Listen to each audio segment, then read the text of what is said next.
మా క్లినిక్ వచ్చే చాలామంది సైనసైటిస్ పేషెంట్స్ చెప్తారు, సార్ మాకు ఈ సైనస్ ప్రాబ్లమ్స్ అనేది చాలా ఇయర్స్ నుంచి ఉంది, ఎఫ్ఏఎస్ఎస్ కూడా చేయించాము, అయినా మళ్ళీ ప్రాబ్లం తిరిగి వచ్చేసింది అని.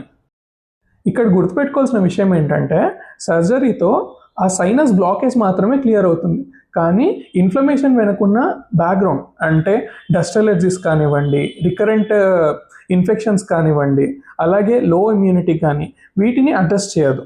అదే హోమియోపతిలో ఈ రూట్ కాజ్ని అడ్రస్ చేస్తూ ట్రిగర్స్ని ఐడెంటిఫై చేసి ఒక్కొక్కరికి ఒక్కొక్క ట్రిగర్స్ ఉంటాయి, అంటే ఈ సైనస్ ఫ్లేర్ అప్ అవ్వడానికి వాటిని కూడా కన్సిడర్ చేస్తూ ఇండివిజువలైజ్ ట్రీట్మెంట్ ఇస్తాం కాబట్టి ఈ సైనసైటిస్ ప్రాబ్లం రికరెన్స్ అనేది తగ్గుతుంది.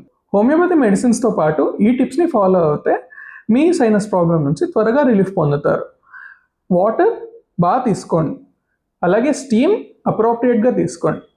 మీ ఇండోర్ ఎన్విరాన్మెంట్, ఇండోర్ ఎయిర్ని ఫ్రెష్గా ఉండేలా చూసుకోండి. ఎలా చేస్తారు? కొంచెం నీట్నెస్ మెయింటైన్ చేయండి, డస్ట్ ఉండకుండా చూసుకోండి.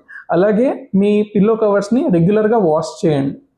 దీంతో you will feel much better. And most ఇంపార్టెంట్గా ఎలర్జీస్ ఉన్నవాళ్ళు మీకు పర్టికులర్గా ఏ ఎలర్జన్ అయితే, అంటే ఏ ట్రిగర్ అయితే మీకు ఈ సైనస్ ప్రాబ్లమ్ని లీడ్ చేస్తుందో దాన్ని అవాయిడ్ చేయండి. మీ క్రానిక్ సైనసైటిస్ ప్రాబ్లమ్ని ఇగ్నోర్ చేయకండి. ప్రాపర్ ట్రీట్మెంట్తో, లైఫ్ స్టైల్ చేంజెస్తో బెటర్మెంట్ పొందగలుగుతారు. Stay tune, stay updated.